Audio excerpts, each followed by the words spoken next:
hello, everyone. I am so excited.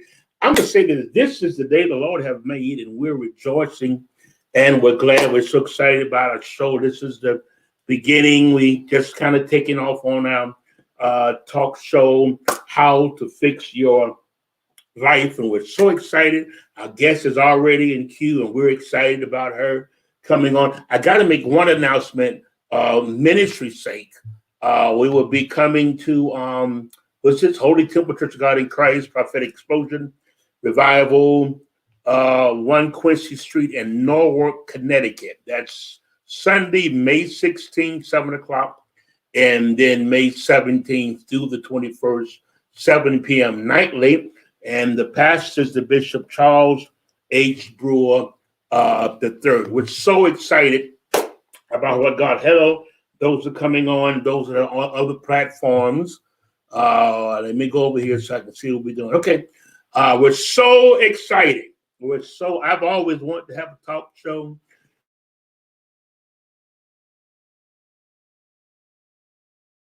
So I'm just a few minutes. We just want her to come on and just be free.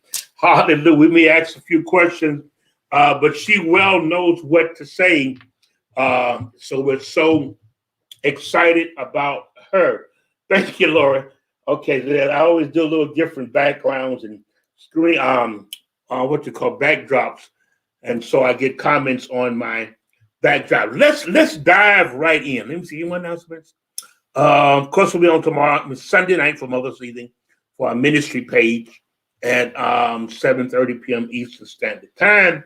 But we're so excited, Susan. We are so excited to have you on How to Fix Your Life. You were just kind of taking off, so we're so glad that we invited you and you accepted. Can you hear me?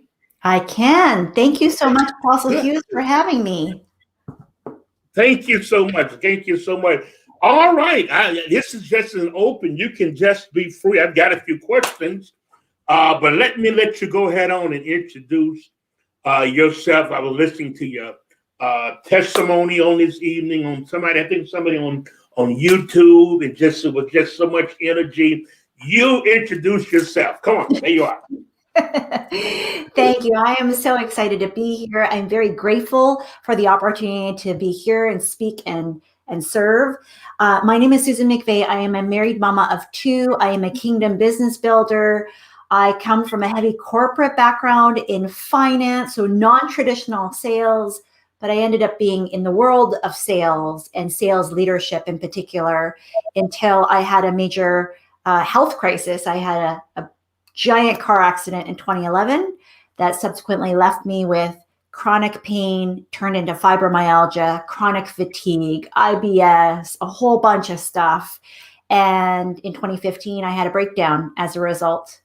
And in going back to God, in going back to my faith, in really sitting with who I was created to be, because I could no longer do what I thought I was created to do, which was my corporate career, I ended up creating a brand new life, a brand new opportunity that I could never have dreamed about. And that was to open up, an international global online sales, coaching, and consulting business. And now I'm blending more of my faith and my spirituality with the strategic side of things, and very much how I help clients. And I'm very grateful to have the background that I have, because my parents were small business owners and I never thought I would have my own, to be honest. I tried and failed many times and thought I was, going to clock in and clock out 9 to 5, which ended up being 9 to 9. And after selling, 40 million personally, 600 million through my sales teams, I know that any person who has the willingness to learn can learn the skills of sales and to be able to do what I do. Let's back up. I know Teja sent you some questions. We're going to stick with the questions after watching the YouTube clip, just other things. You mentioned about because I'm a Christian psychologist, so certain things I just you mentioned about the breakdown. Let's start. We'll talk about whatever you want to talk about, but let's just go in on the breakdown because it Wow. happens. It happens in life. It happens to everyday people, and it happens to Christians. Go Yeah. ahead. Yeah. I was a classic overachiever, right? The one who wouldn't and found it difficult to ask for help. And although I followed I did the doctor's orders and did all of this stuff, I couldn't stop doing. I loved what I did.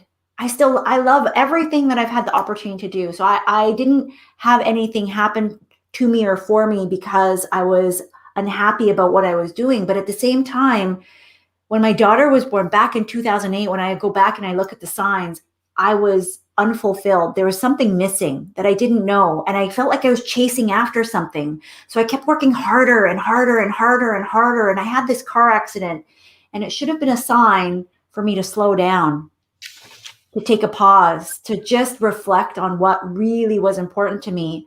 But I filled the space, as we so often do, with more doing, because it's uncomfortable just being and seeing what shows up in those still dark moments when you're kind of left with nobody but yourself and God. And that breakdown was it was mind, body, soul, emotion, everything. I couldn't get out of bed. I didn't know who I was. I couldn't stop crying. I felt like I had failed everybody and myself. I didn't know who I was. Because all those labels had been stripped away because I was no longer, corporate employee, no longer sales leader. I didn't feel like I was a good daughter. I didn't feel like I was a good wife or a mother. I couldn't take care of myself.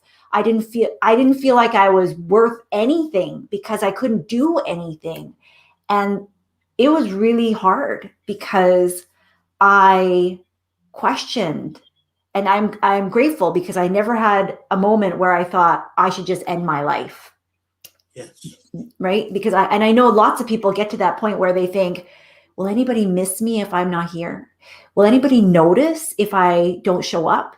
And I questioned the value of who I was without the doing of what I was doing. And that is the first lesson I will say that God put upon me, was realizing that there is nothing I have to do in order to be worthy of love or acceptance or care. That because I wake up every day as a child of God, that I am valuable beyond measure simply because I was created. And that breakdown is now what I call my breakthrough. It was very uncomfortable, but I know that without it, I would never have seen myself in a new identity. Like, God had to strip away all of the labels, all the material things, and had to basically start from scratch a little bit. And the process was really hard, but I, for me at least, I mean, I was so stubborn. It's like, I know the way, it's my plan. I had my life planned out. And I know that the way that God needed to do this, there was no other way. I would not have listened. He's tried multiple times, but it was always Susan's way and Susan's path and Susan's plan. And so that breaking needed to happen in order to form a new identity, to form a new person that was better than I could have even imagined. And now I get to do so many things that actually combine all of the things in my entire life, including corporate, in such a different way than I ever would have imagined. What about the fibromyalgia? Sorry, say that again? What about the fibromyalgia that you had to deal with from the accident? The sickness, the condition, the sickness. It's kind of the fibromyalgia. Yes. So I'm completely healed. Glory to God. Hallelujah.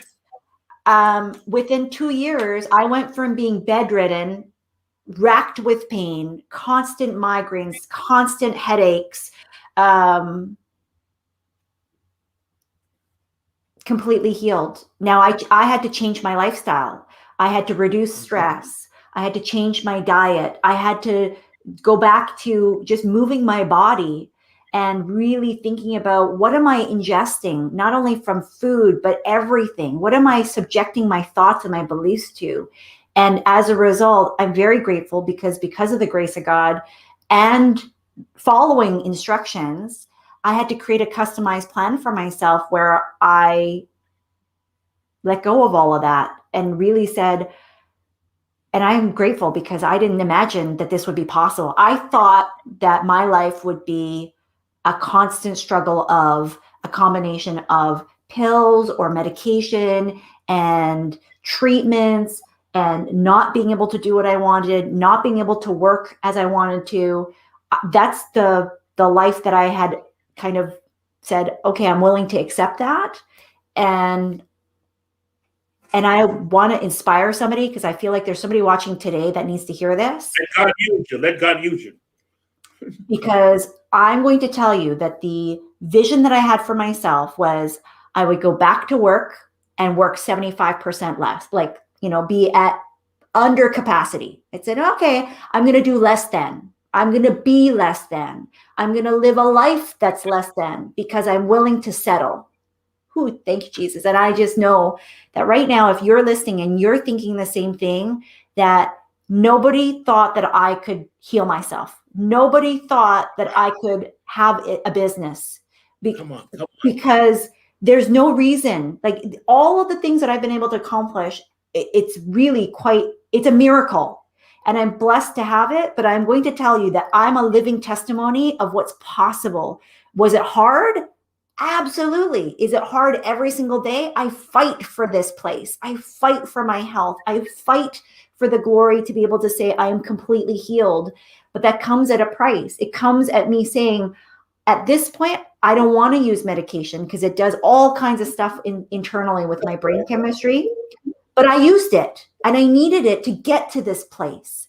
And so I just want to encourage you, wherever you are in your walk, in your healing, in your journey, that you need to do what's right for you. And the only person that knows this, because the body and the brain are so magnificently unique, that if you don't advocate for yourself, if you don't say, this is not okay for me, which I had to do several times, I had to push and I had to say, what about this? What about this? And I had to become my best friend to say, like, who's going to take care of Susan? Who's going to look after these pieces?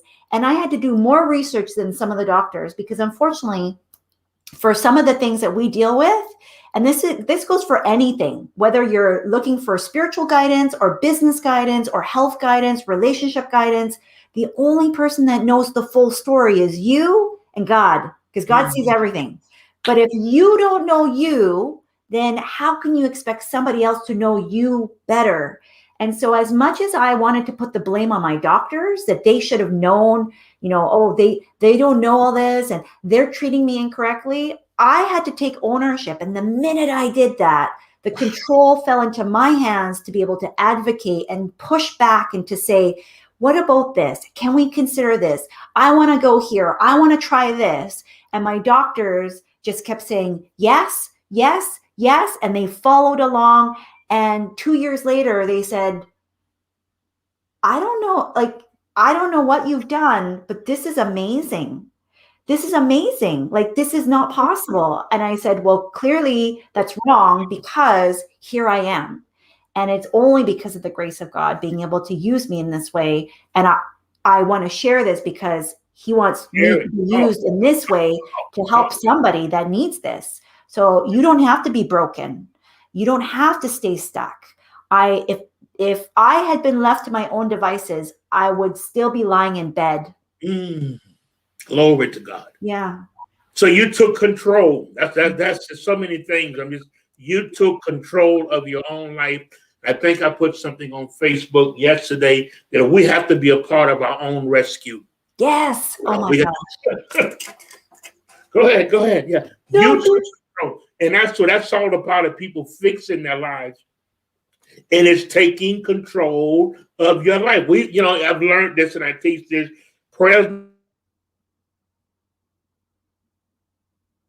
be responsible for our own rescue. And there's things that you did your part and God did the other part. You see what I'm saying? I often share when I had, I'll never say I had 2019, I was in a prostate cancer battle. I never Mhm. said I had cancer. I was in a battle. Yeah. But I had to be a part. I often said I had to take the bull by the horn and say, I'm going to believe God. I'm going to fight this. I'm going to come through it. I was at a PSA was at a 73. Now I'm at a 0.04 non-detectable. But as you were saying, I had to be responsible and I had to take control. How to reduce stress? I heard you mention that. How do we reduce stress? How do we reduce stress? Sometimes that's hard, right? Because sometimes the things, so I'll give you an example, like a real life example. My children and my husband at the time, and they still do, they stress me out. They stress me out because at the time I just couldn't deal with stimulation. So processing information, my brain actually was not cognitively functioning properly.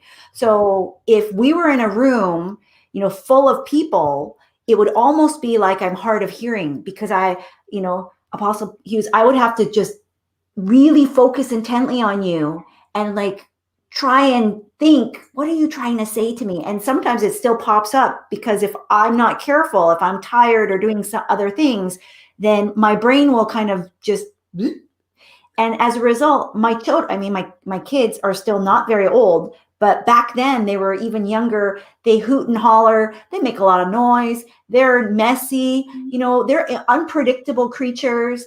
So all of this would cause stress because my body was on high alert. It was going, are we going to die? What's going to happen? We're under attack. Wow. Wow. And I had to tell them, it's not because I don't love you, but I can't handle this. Like there are certain situations where I would have to just go and take care of myself so that I could actually come back and be okay. And so they very much got used to the fact that it wasn't anything reflective of, mama doesn't love you or mama doesn't care for you. It was, mama has to go take care of myself, because if I don't do that, I will yell at you. I will be aggravated. I won't be patient. I won't be kind and loving. I will say something out of turn, and then nobody's going to be happy. And least of all, my kids or my husband. And so as much as it felt at the time selfish, that self-care, that acceptance, being able to spend time in prayer, having silence, being able to think about the things that really allowed me to refuel my cup.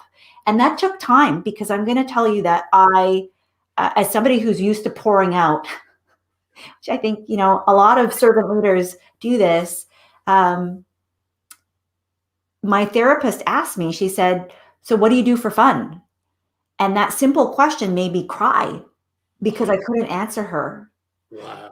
I was so used to doing everything like work, and having something be productive, that when she just said, what do you do for fun? Like, what would give you joy? And I couldn't answer her. And so that made me emotional, because I thought, well, how silly. Like, how could I get to this point in my life where I have nothing that gives me fun and joy? I don't even know what that is. And so I sat down, and it started very simple. It was reading a book. It was journaling. It was praying. It was going out in the garden. It was just sitting in the sun, having a cup of tea. And as I could do more, that list kind of grew and expanded to do other things. But I will say that, the more that we are able to just be mindful, I think too much of life, we're going through life mindlessly. And part of that is because we're trying to avoid things, or because of lack of information. And that's why Wait a minute, stop. Mhm. I like to try to avoid things. Yes. I didn't mean to cut you off, but I had to catch you while you're flowing. Trying Yes. to avoid things because of lack of information. Put a pin in there 1 second. Yes. Right. Because I think sometimes we just get so blinded by, I don't know enough, or I don't understand enough. And then instead of going in and saying, okay, so what do I need to learn? Right. And allowing things to trigger us. I think sometimes we feel like things that trigger us are always bad. I always look at it, if there's a triggering moment, if it makes me feel a certain way about me or anybody else, there's an opportunity for growth. Wow. There's an opportunity for healing. Wow. Go ahead. Don't worry about it. I'm going to get excited with it. And I want us to think, because, and I mean, I come from the sales and marketing world, right? I think a lot of times we go, oh, does that trigger you? Does that trigger you? And it's meant to incite and incentivize you to make a decision to buy something. I don't like that. I think this is where there's nothing wrong with you, but there's certain gaps in our knowledge. Like, I don't know everything, but if there's an area where it sparks something and it makes me go, oh, I don't like that I don't know that. Well, then I need to investigate, because maybe God's planted that seed in me so that I can go and seek help, seek guidance, seek mentorship. Maybe this is an area that I need to strengthen or be conditioned in, because I'm going to tell you, 5 years ago, I didn't know very much about food or health or any of that language. I had to learn it so that I could heal myself. And even when I joined corporate, I didn't know the language of finance. We never talked about money. Wow. Come on. I had to learn it. And to be honest, Apostle Hughes, I was so uncomfortable teaching other people about money without having a background in finance at all. I went to school for, geography and English, right? And so I had learned all kinds of stuff. I was trying to be pre-med, so I knew all of these different pieces, but I didn't have the language of finance. I didn't have the language of business. And so I was here teaching people, and I felt very uncomfortable. And so I went back to school while I was going to, full-time job.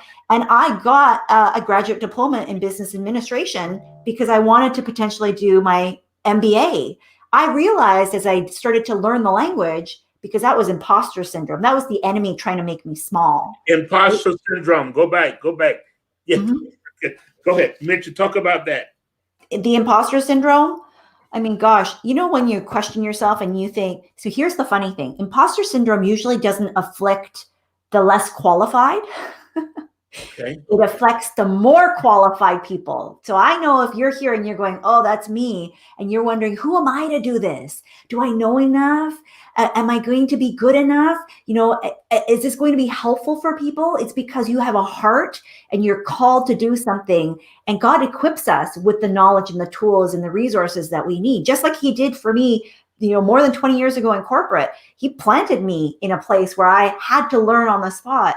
And gratefully I did, but I didn't think that was good enough. And that was the imposter syndrome and the enemy trying to make me small and make me go, you don't know enough because you didn't go to school for this, Susan. And who are you to help people with millions of dollars of their money and teach them and guide them when you don't have that amount of money, when you haven't learned how to do this outside of the job? So I spent, I think it was like $20,000 of my own money to go back to school, get another degree. And after a year in, because remember, I thought I'm going to do an MBA, I got hit upside the head and heard, what are you doing? You already know this. You don't need this theoretical knowledge. You're doing this with real life people. You're changing real life lives. And I've given you the knowledge. I've given you all the tools that you need. So just go and do the job that I've asked you to do. Wow. What about your parents were entrepreneurs? I know I heard a clip, you mentioned that. Talk about that for a second. And that's not really what you wanted. Go ahead. It's not what I wanted. That's why it's so ironic to me, because, the best laid plans.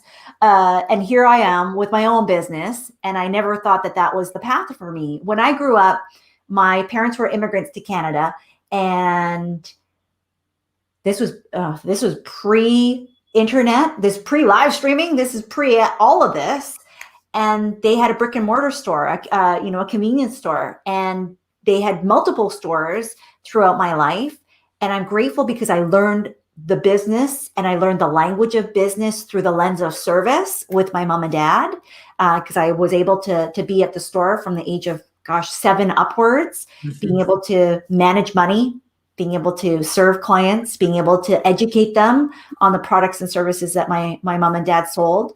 But because it was a traditional brick and mortar, I didn't want I mean, the store opened at, I think it was 8:30 every morning and 10 o'clock every night, except for Sunday, which we closed at 7.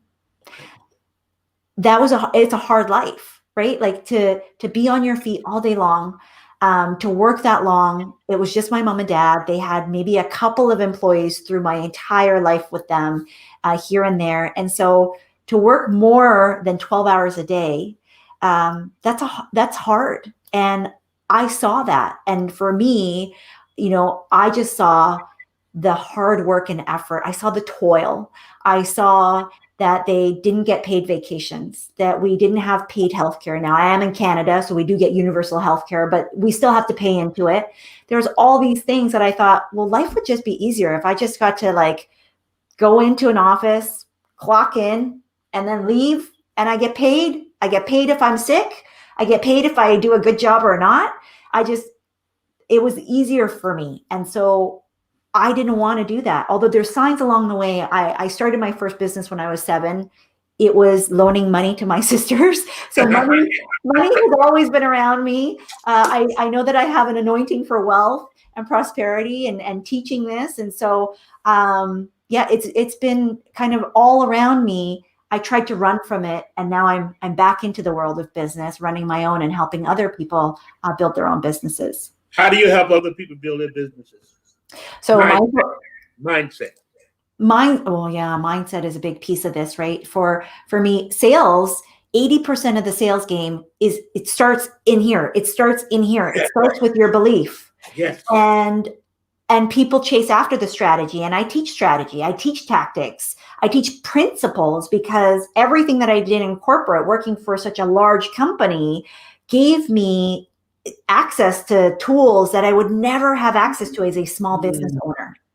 I'm deeply grateful. So I take all of those big corporate, big box strategies, we break them down into, principles that are timeless that we can apply, but without belief, without your thoughts, without your actions matching who you are and what you're meant to be, it's not gonna fit. And so because I've gone through that breakdown, when I say I want you to work smarter and not harder, I really mean it, because I don't want anybody to go through a breakdown. I don't believe that you have to work 40, 60, 80 hours to get the results that you want to see.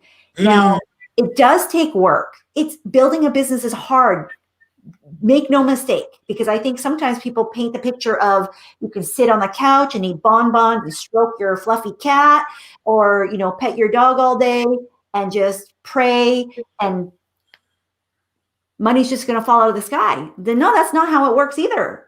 So we have to have a really good blend of the mindset, the spiritual component, and the strategy, so that it combines to make a unique combination for you, for your goals, for your intentions, for how you want to build your business and the model that you have been given, because everybody's going to be unique.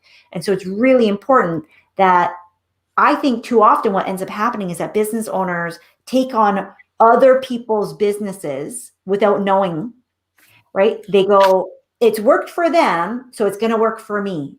And once they put it on, they realize, I don't like this. And then you have a job and you don't really enjoy it, but you're working twice as hard for twice as less pay, right? Because that's often what ends up happening, is that you're undercharging, you're overworking, you're creating a business model that's not sustainable or not something that you even want. And it's because you haven't taken the time to really sit with, who am I meant to be?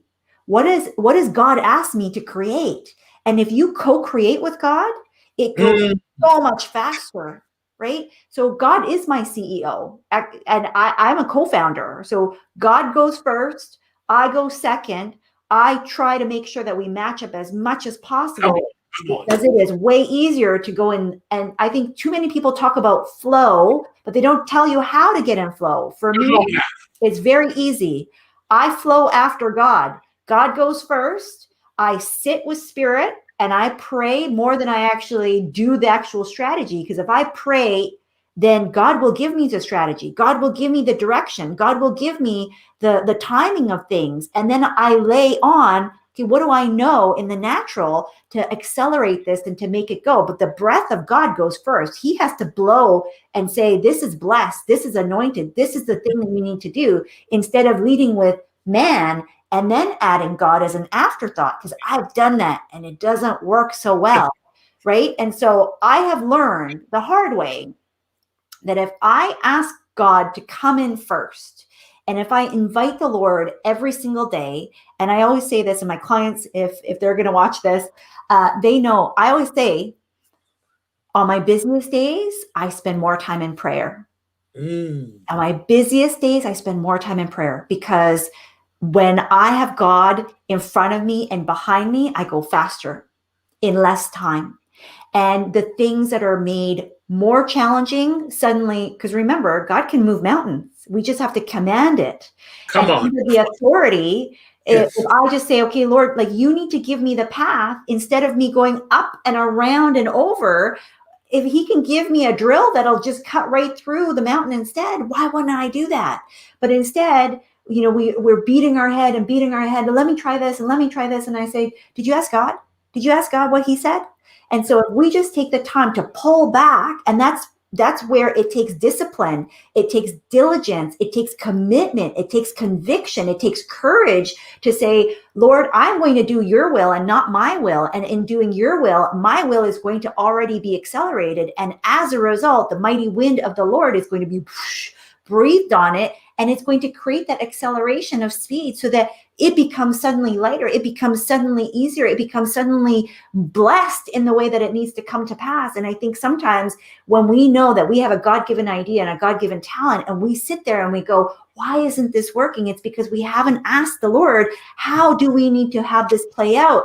And I always say, again, I've said this before, that nobody knows your business or your life or your relationships or whatever area that you're asking God to help you better than you and God. And so if you have a business, because let me tell you, if somebody comes to me, a client comes to me and says, here's what I heard in my prayer, my job as their mentor is to allow for sharpened discernment, to allow for increased revelation, to challenge and say, okay, now what's the set time that God is allowing us to play this out? Because if you've heard this, I want to respect this, but I also want to make sure that I am doing my due diligence as a coach and mentor to challenge the things that need to be challenged so that we understand how to put this out into the marketplace. Wow. Yes. Right? And so when we do that, that's how we combine the natural and the supernatural, and that's how we create flow. And too often people think flow just happens because I'm just sitting and pray. We have to. Prayer is a warfare strategy. It's also a business strategy. There's a woman by the name of, May McCarthy. Yeah, talk about it. Come on. May McCarthy. And she wrote a book called 7 Steps to Gratitude, but she talks about the fact that now this is a woman who has built $100 million companies, right? So $100 million worth of revenue in some of the companies that she has, gratefully touched. And she has an appointment with her chief spiritual officer. Her team, so this is a woman who runs a $100 million company. On her calendar, her team knows that when she has her CSO meeting, her chief spiritual officer meeting, she is not to be disturbed. And I just wonder, because I think sometimes we think, well, this is where we get stuck into these doctrines of, I can't make money if I'm spiritual. And if I make money, I can't be spiritual. Yes, you can. I'm living proof. Apostle Hughes is living proof. We can do both. Nowhere in the Bible does it say that we are meant to be poor. King Solomon, in fact, is still the richest man on earth today. If we were to translate his money into today's dollars, he's a 1,000 trillionaire. It's crazy the amount of wealth that he had, but he also had wisdom. And so when we are able to couple that, the Lord has more than enough overflow. God created everything on the planet in 7 days. So surely he can give you the blessings that you've asked for, but we aren't asking. we're not activating that. We don't understand principles of how to manage our money. We don't understand principles of how to be in the business world, in the marketplace. We don't know how to grow our businesses. You have to learn the language. So you can't expect that God will do all of it if you haven't done your work, right? We talked about this earlier in our conversation. Like Apostle Hughes, you have been able to do what you've done with your battle with cancer because you did the work. So God blessed that work because you learned the language of how to heal. I'm sure you learned a whole bunch. I mean, some of the stuff that you said to me about your levels, that's a language. You learned the language so that you could speak to the doctors. If you want to learn the business of business, you have to learn the language of business. Learn the language of finances, because as a business owner, you make money, you need to be able to steward your money properly. And so this is why I see people, all kinds of people, but more importantly, people who are doing kingdom work, we're hiding and we are avoiding because it's triggering and it's causing broken wounds and hurts that need to be healed. And instead of healing them, you're hiding and you're saying, I'm not good enough to have money. I'm not smart enough to know how to manage my money. I'm not smart enough to build a million or multi-million-dollar business. I was poor, and so I can't have more. I'm broke, and so I'm broken, and you're not. You're not your circumstances. I am living proof.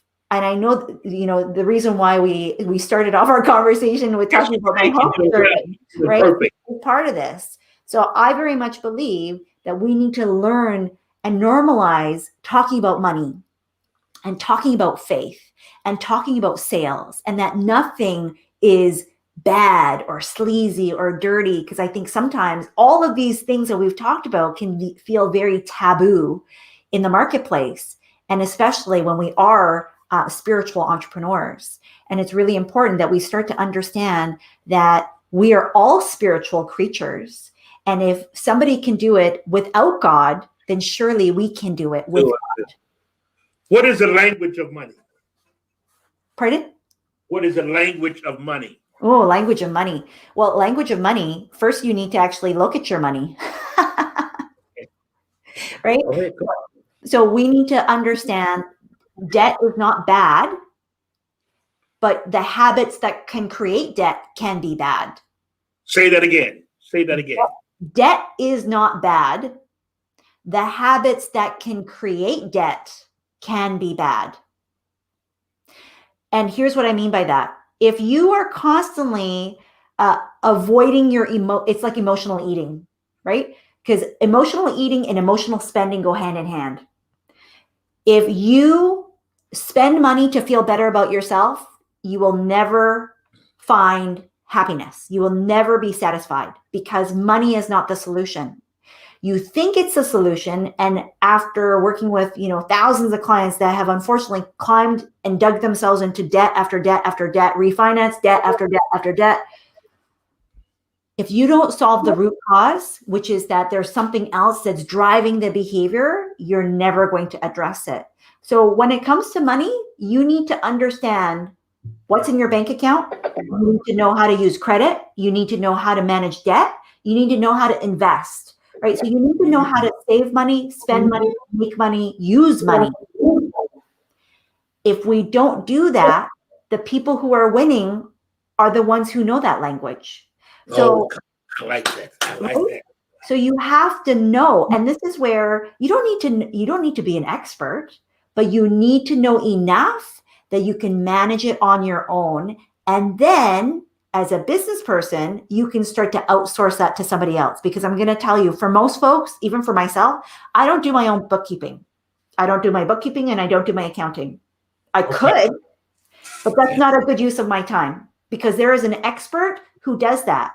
But I have to know the language because when they tell me certain things, I have to know, is that good or is that bad? Like relative to my situation, how does that help me? And too often people want to be millionaires, but they haven't managed how to deal with their day-to-day. Like if you can't understand how to count your pennies and make that grow, then me giving you $1 million is not going to change the situation. It's probably just going to make it worse. And everybody here knows someone where they have a lot of money and they're very unhappy, or vice versa. They have no money and they're the happiest people on earth. So money is not the thing that's going to give you what you think you need. You have to first be able to fuel yourself. And for me, that comes from God. But at the same time, if the Lord has said, you should have all the abundance in the world, and you know that that's possible for you, you can't do that if you can't hold on to it. And you have to learn how to do that. That's a skill. So you have to be knowledgeable enough to know, how do I manage the money? How do I steward over the things that I have? How do I budget properly? And budgeting is not a bad word. It is a discipline. I like that. Commitment, right? And so as long as you have a habit, like if you've created a bad habit, you can create a good habit. I'm going to say that again. If you've created a bad habit, you can create a good habit. It just takes work, right? And so for me, once you made a decision, if you put up support structures in order to help you to do that. So as an example, if you created a budget and you just said, and you do automatic transfers where it's like, every day of this month, I pay my bills automatically. It just comes out of my account. Well, guess what? You never have a late bill payment ever again. Your responsibility is to make sure that money is in the account. So now you've gone from, I have to pay 10 bills a month, to the bills just get paid. Your only job is, I have to put money in the account. That's one thing that you have to do versus 10 things that you have to do before. Yeah, I like that. Auto pay. I love auto pay. Yeah. But that creates a discipline. Pay yourself first. Set up an investment plan. Same thing. Auto pay yourself. Okay. And then your job, put money in the account. If you're a business owner, your job is to make money. And your job is to make sure that that money is in the account so that all of the things that need to go out, because you've already made that decision, that you're going to be responsible and honor your commitment to pay your bills on time, then that's your only job. Is I, as a business owner, am going to make money. And every time I make money, that money goes in the account. I need to make sure that there's enough in there that I can pay myself, I can pay my team, I can pay my bills, I can go on vacation, I can, save for a house or save for a car or whatever it is in order to see that wealth accumulate. Women in entrepreneurship. I know that's one of your areas too. Mm-hmm. Yes. Okay. Women in entrepreneurship. Let's talk about that. Yes. So women in entrepreneurship. I think you said something, not cutting up. I heard a clip you said that 70% of, you went somewhere to you were doing some construction work or something in your house. And I think, you tell it. I can't tell it. You tell it. Oh my gosh. Yes. So more than 70% of the purchasing decisions made today are influenced by women. And the men right now are sitting at home going, yep, yes, she does, right?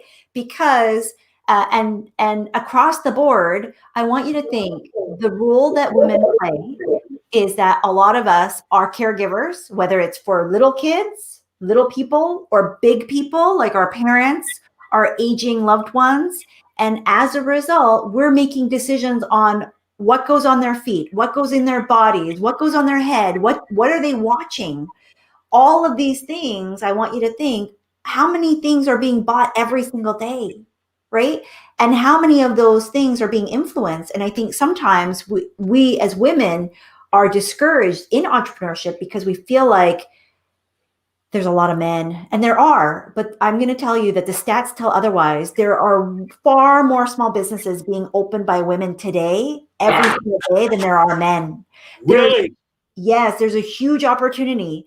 And because of my background in finance, when I came into the entrepreneur space, I realized like women struggle with selling themselves. Women feel guilty asking for money. Women feel uncomfortable because a lot of us are in that caregiver role. And because of the women that I work with, that being servant leaders, you do want to give. A lot of them say, I would do this for free, Susan. So I feel uncomfortable. And I want to tell you that when we are able to understand the power that you have, and the story that Apostle Hughes was referencing was before we purchased this home, and needed to do renovations.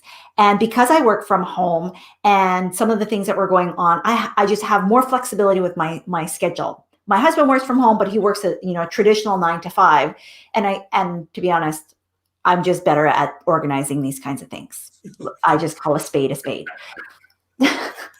So I took on kind of lead project manager for the floor renovations that needed to be done. And as we sat there I'm going to call it in Home Depot, but this could be any store, right? In Home Depot, we were sitting there and putting the order through. My husband was literally just sitting there, sitting on his phone, ignoring the whole thing. And the older gentleman, instead of, I was having the conversation, he completely started to bypass and started to direct his questions to my husband. Now my husband's not paying attention. And I got very riled up, and why are you doing that, sir? Like, I'm the one making the decision. I am the one that's telling you the information. If you need to ask any questions, like, I would appreciate if you actually spoke directly to me. And I think sometimes, now I'm going to tell you, 3, 4, 5 years ago, I wouldn't have probably said anything. And I think a lot of women feel uncomfortable, and then they go back home and they complain to their partner or their spouse, like, oh my God, can you believe what he did to me? And I just want to encourage all of us to think about the situations, because women are going in droves into entrepreneurship, that women are being taught from a very male dominated viewpoint of how to do business and how to sell in business. Just like this gentleman, I mean, it's no fault of his own, but he could have made more and made me happier in the interaction. I probably would have asked more questions, and he could have maybe even upsold me on other things if he had educated me properly.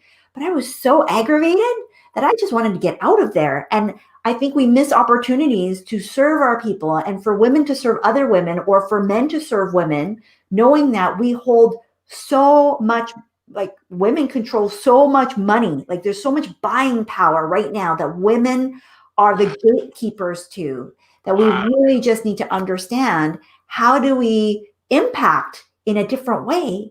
And how do we learn the language of that role, right? Whether it's business or sales, and do it in a way that now fits this kind of growing marketplace for women in the world of business. Wow. How did you do the high performance and sales teams that think over the 600 mega million in revenue? How did you do that? $1 at a time. Okay. I like that. $1 at a time, one sale at a time, one client at a time.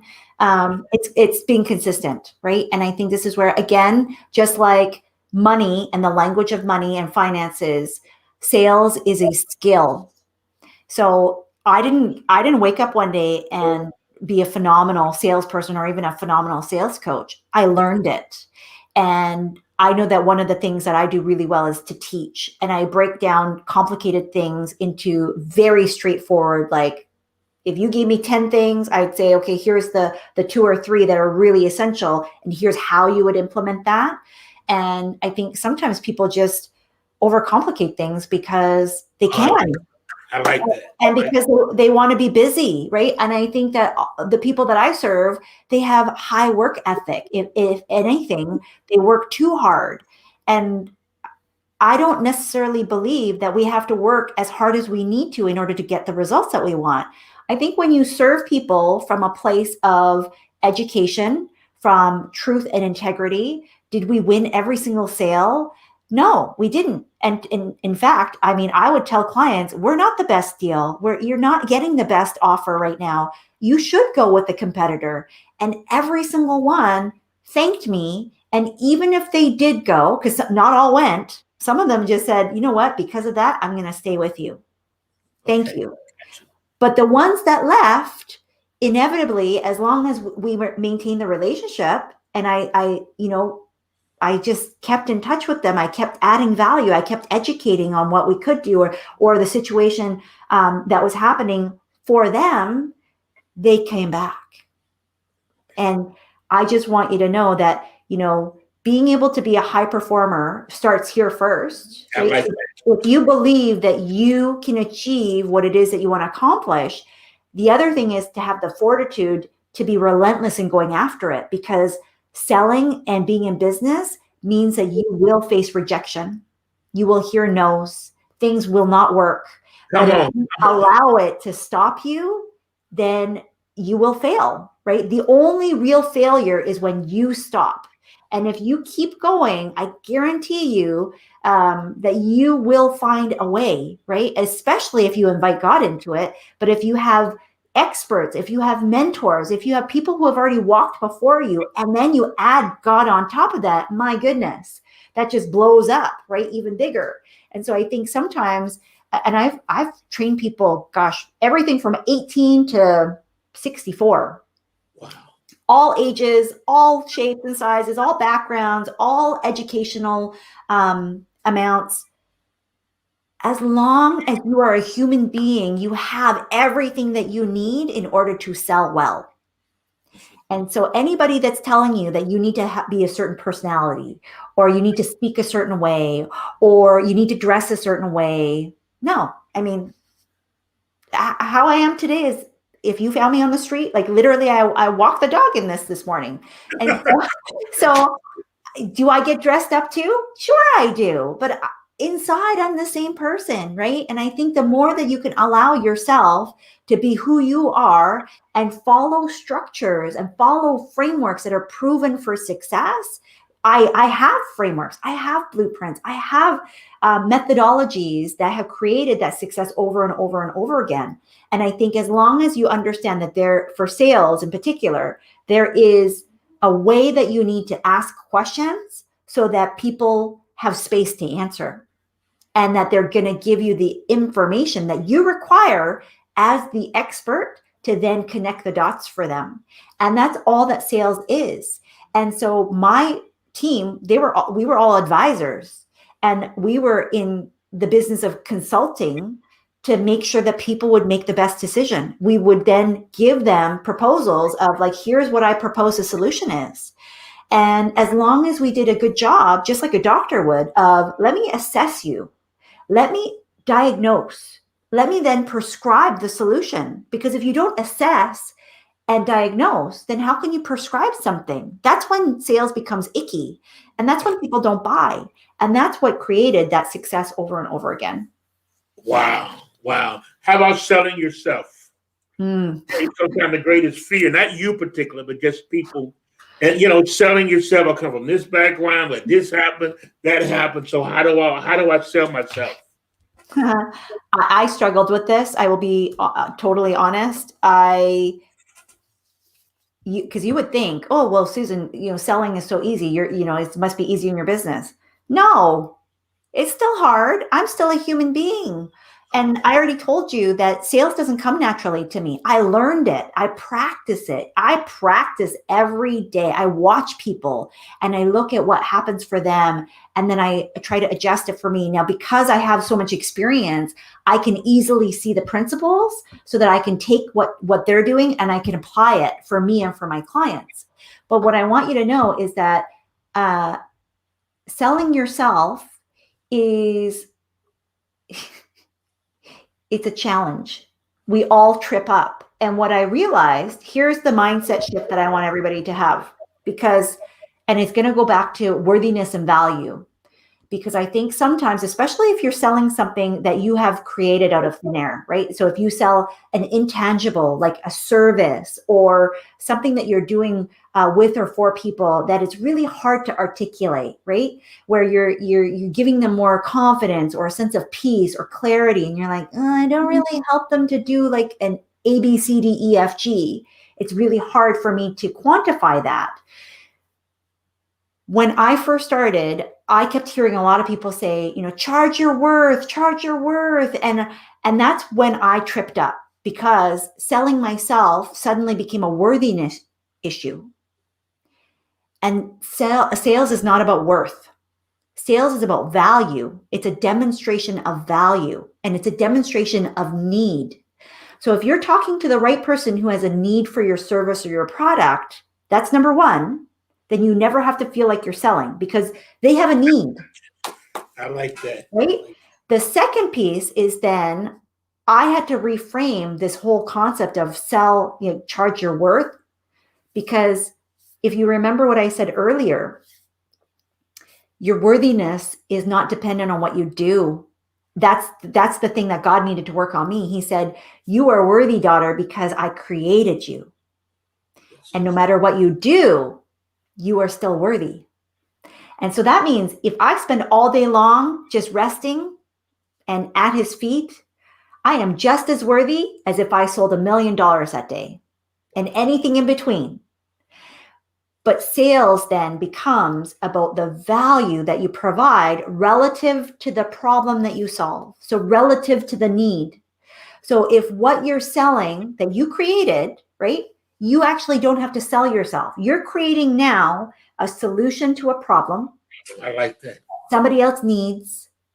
And as long as you have said, do you need it? And you're giving them what they need, then now it's just fulfilling. It's just matching that up. And you don't have to worry about selling yourself because you're not selling yourself.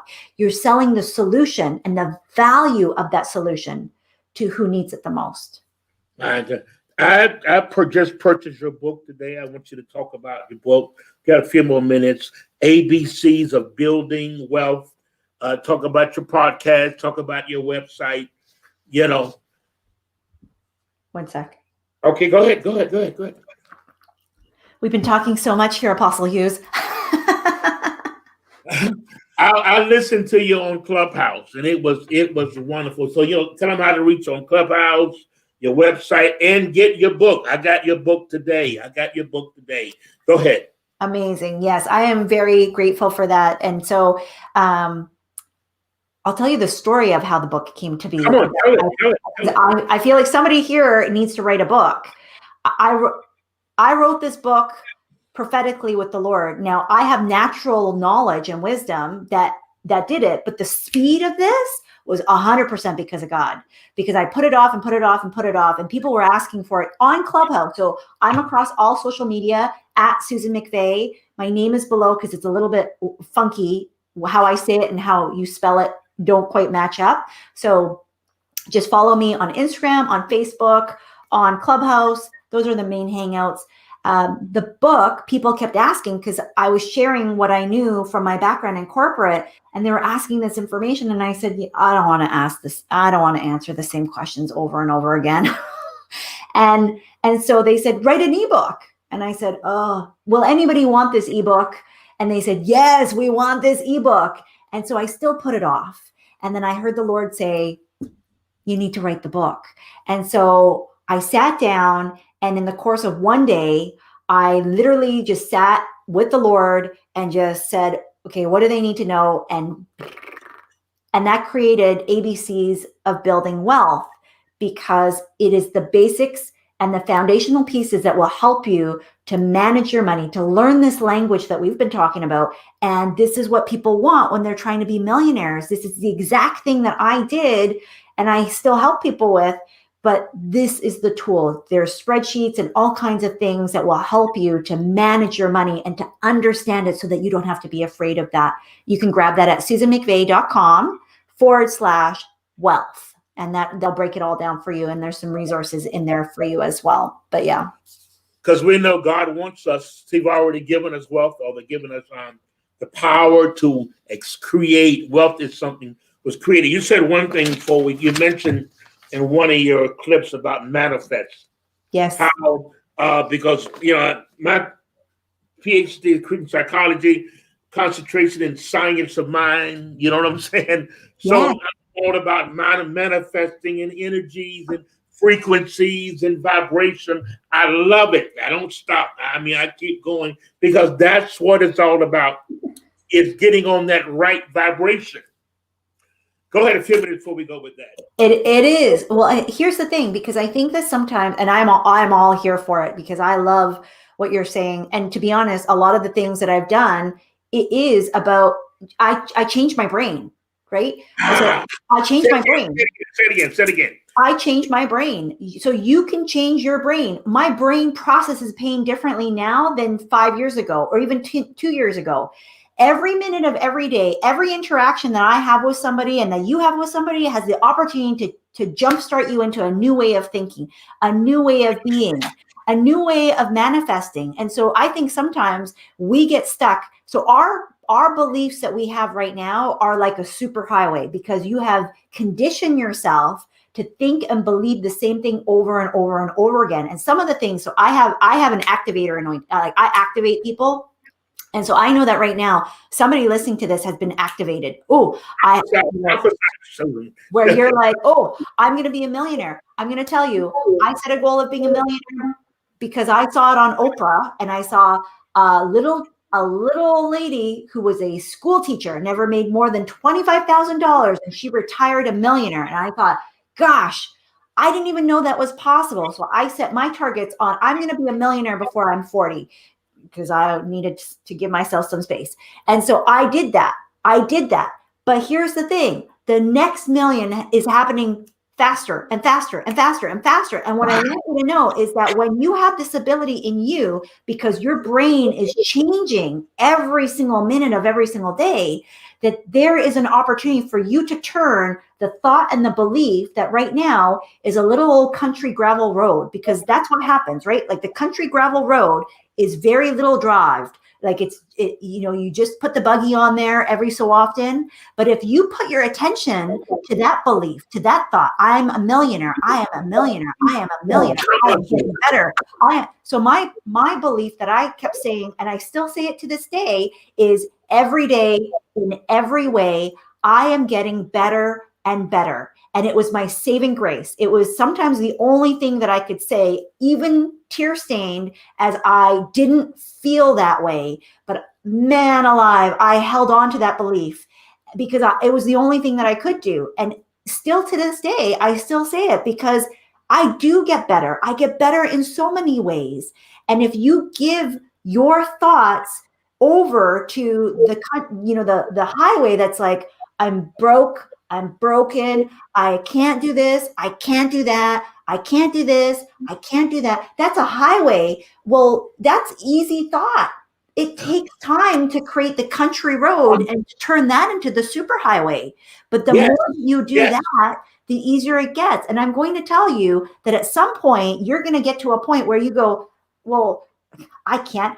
Who does she think she is, right? If somebody says that word to you, you're going to go, you're crazy. Stop saying that to me. And you're going to avoid them.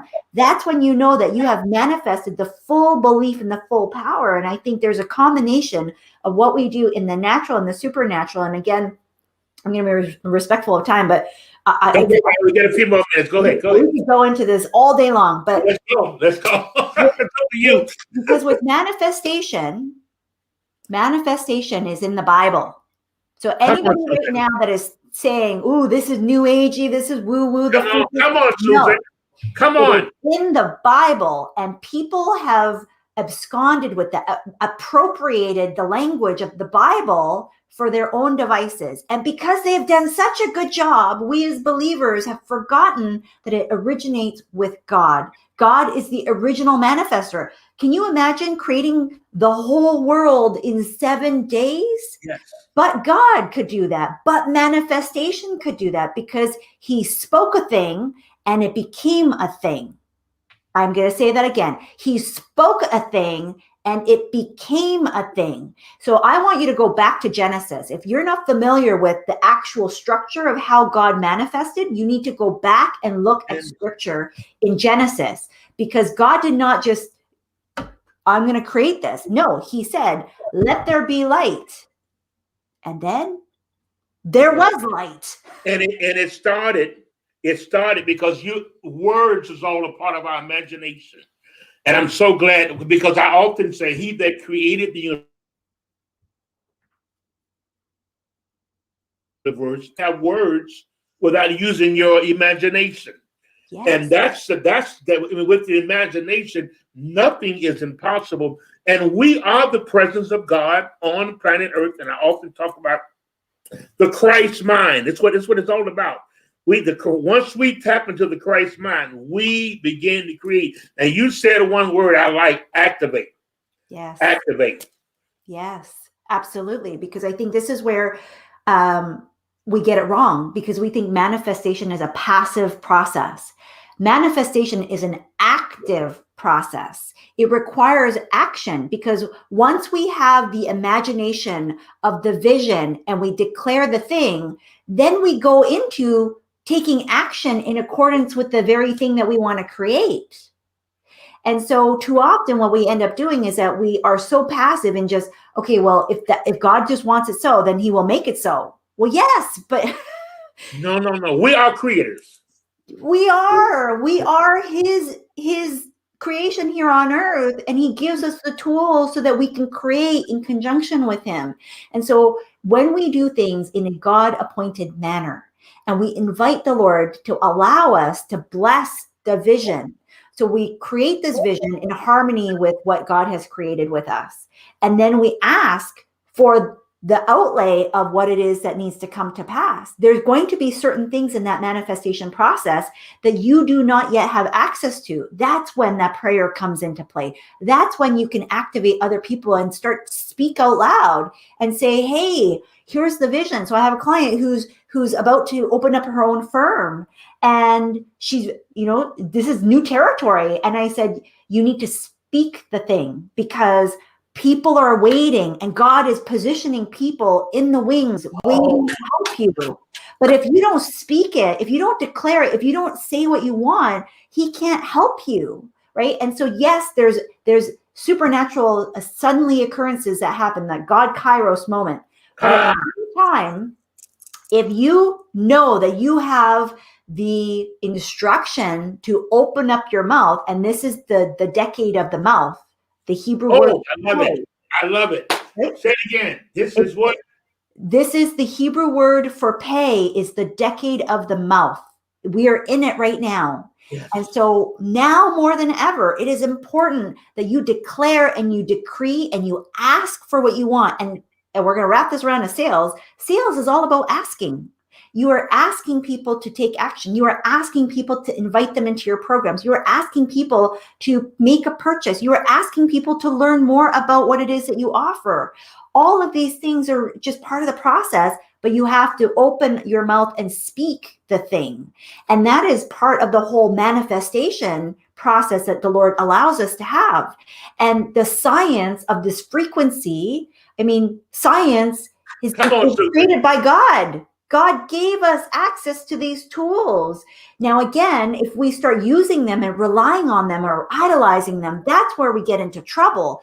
But simply saying, we're magnetic creatures. Music has a frequency. That's the easiest analogy I'm going to give you, because I think sometimes people go, oh no, frequency, this is bad. No, everything on planet Earth has a frequency. If you were to stick like electric things through us, we would have a frequency. So when you listen to music that is a high frequency usually makes you feel happy, right? It makes upbeat, it's pumped. And then you have low frequency music, and it makes you feel very down and very depressed and very slow.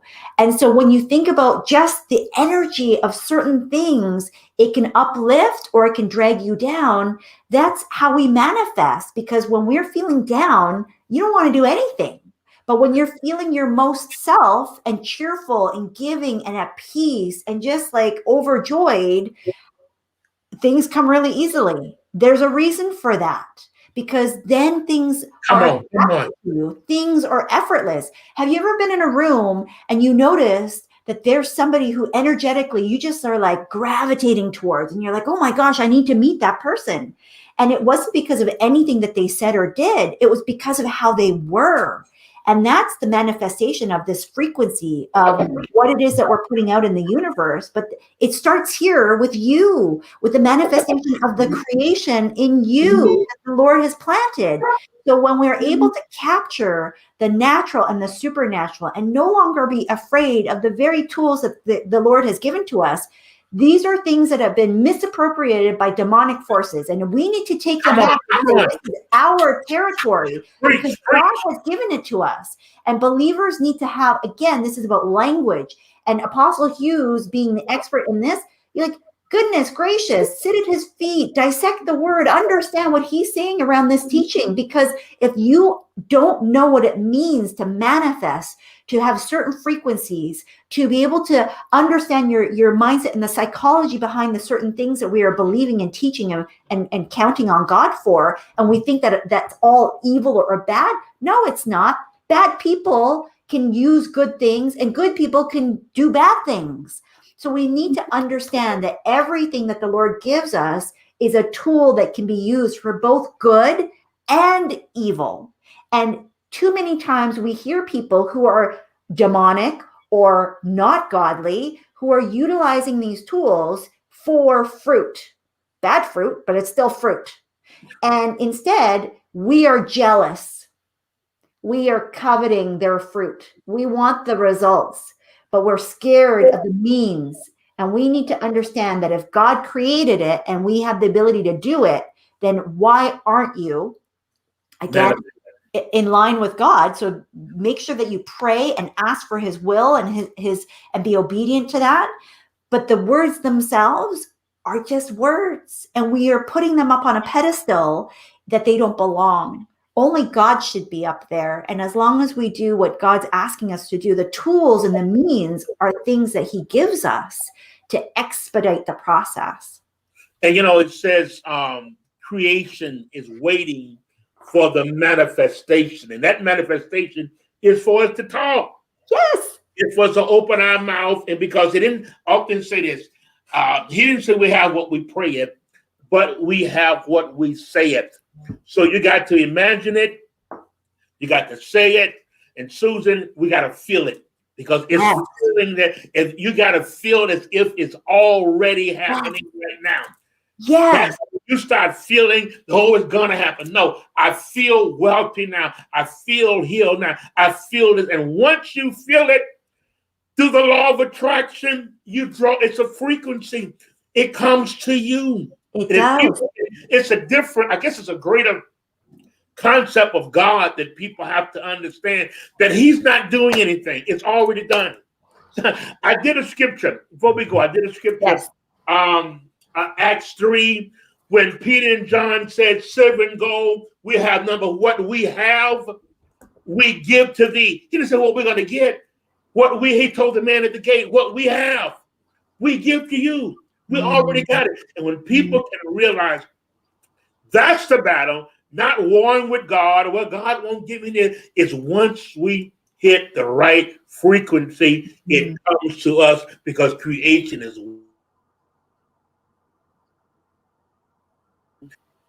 And it comes with mindset. Susan, we thank you. You were preaching. And I love it, because that's my whole getting people to just get a different mindset. That's all. And get the principles, Napoleon Hill and Earl Nightingale, get all of that stuff and get it in your mind, and you'll be surprised. Susan, thank you so much. We got to do this again. We do. This was so much fun. Thank you, Apostle Hughes. This is amazing. All right. God bless you, Susan. God bless you. All right. Oh, my God. It was wonderful. This was a wonderful evening. And once again, y'all get her book, The ABCs. Help me, kids, the ABCs of Building Wealth. I bought the book today. I'm not going to have a guest on and have a book, and I don't get the book. So I got the book. Gerald, I think it's your first time. Glad to have you. Thank God for all of those. I'm so excited. This is what I'm trying to get you to see. It's a different concept of a religious God that you got to work over. It's done. Before I go, I'm getting ready to go. It's already done. You've just got to tap into it. Get the book, Think and Go Rich. Earl, get those books. Read those books. Feed your mind. Get on the right frequency. You say, what is that frequency stuff all about?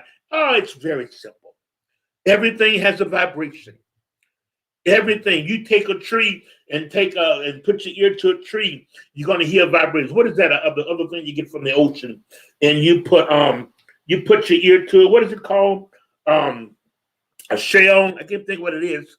I think it's a shell or something. You can hear the vibration. Everything is vibrating. Everything. And so the same thing when it comes to the universe. Don't say, oh, what are you talking about the universe? God, come on. I'm not gonna dumb it down. I'm in the midst in trying to hack folks' mind to do, to be, and to have sound waves. Thank you, teacher. It's sound waves. Sound, and this is what the universe is waiting for, the manifestation. Not how well we shout, not how well we run, but waiting on us to say something. Make sure we what? Say something. And you have what you say. Peter and John said, silver and gold we have not that it was broke, but such as we have. Listen, beloved, before I go, you already got it. You just got to learn about it. Who we are, what God has given us. You got to learn about it. They didn't teach it in school. They didn't teach it in Sunday school. They taught us about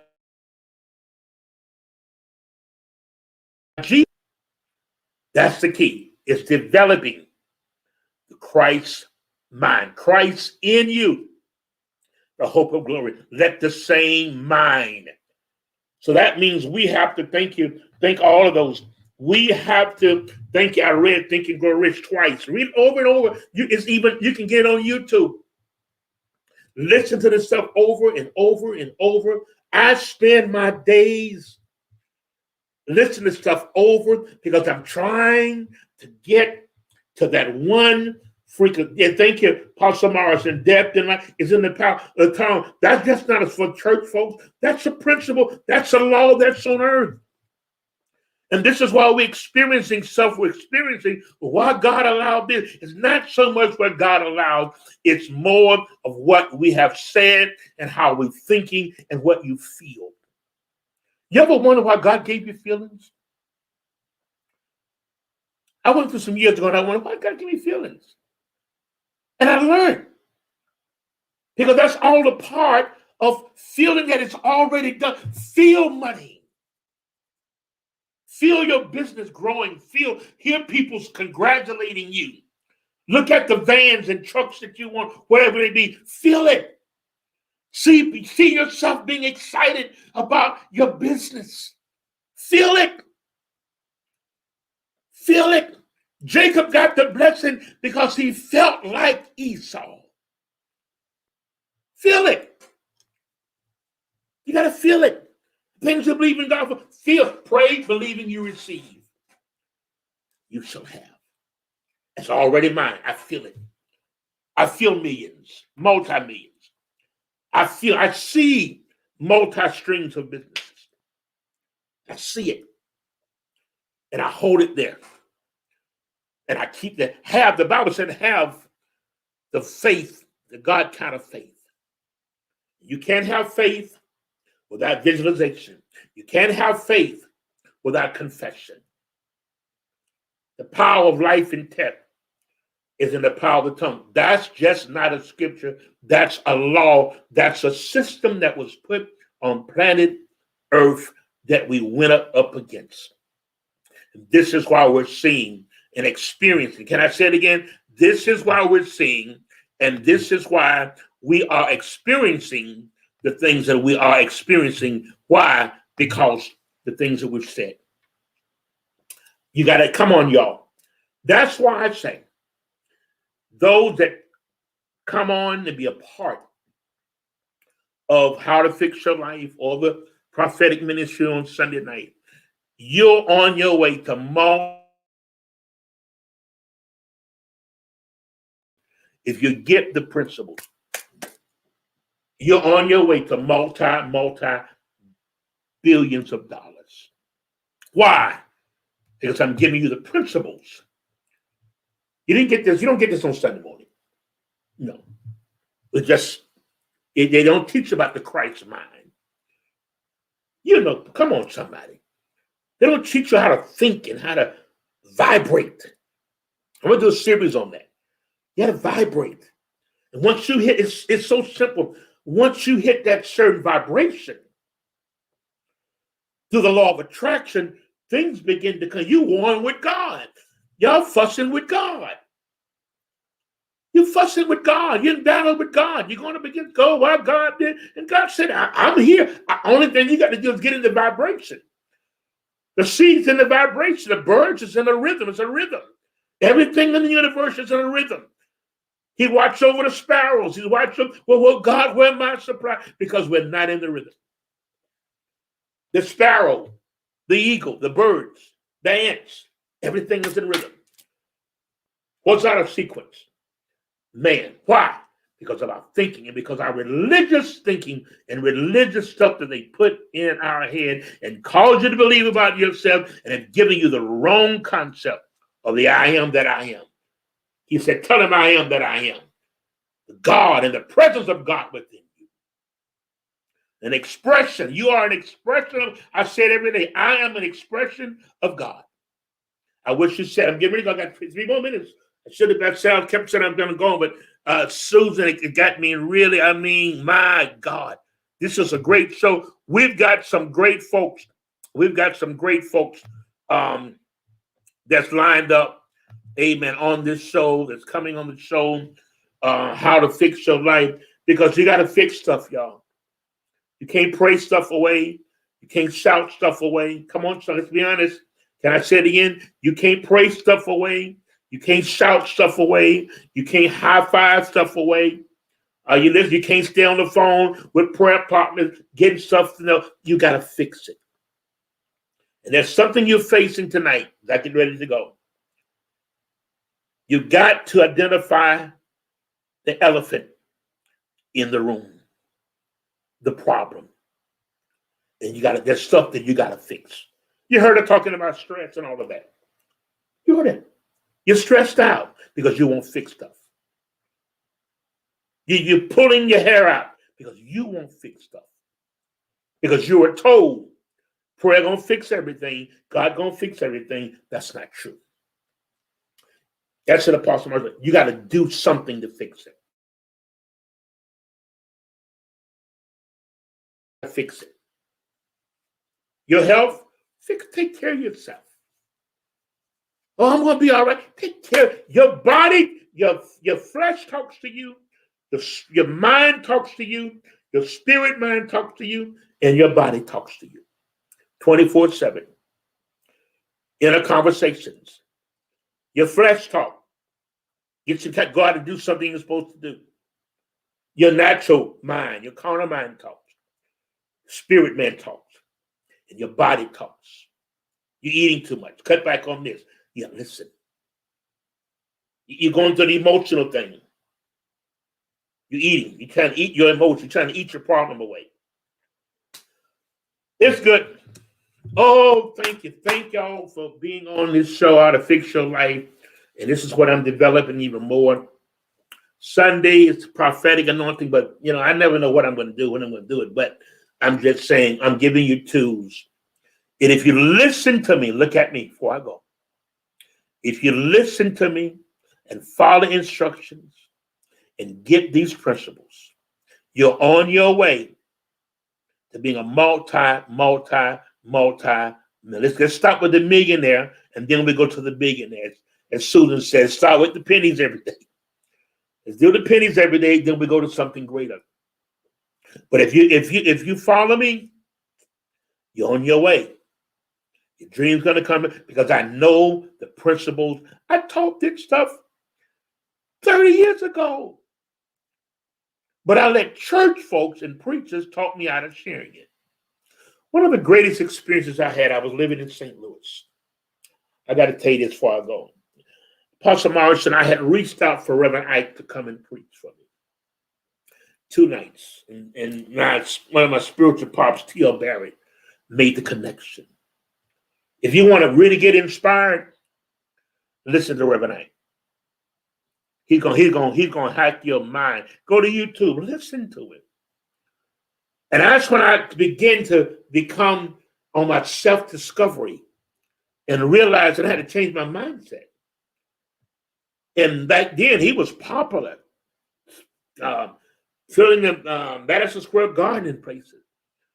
And he agreed to come to St. Louis. I was using David Epps' church It's about 1,500 people. I was using that facility. And Reverend Ike agreed to come in great terms and just to help me and bless me. And preach, man, you better not let Reverend Ike come. You finna mess your ministry up. One of the worst mistakes I ever made. And listening. Y'all stop listening to church folks, please. Please.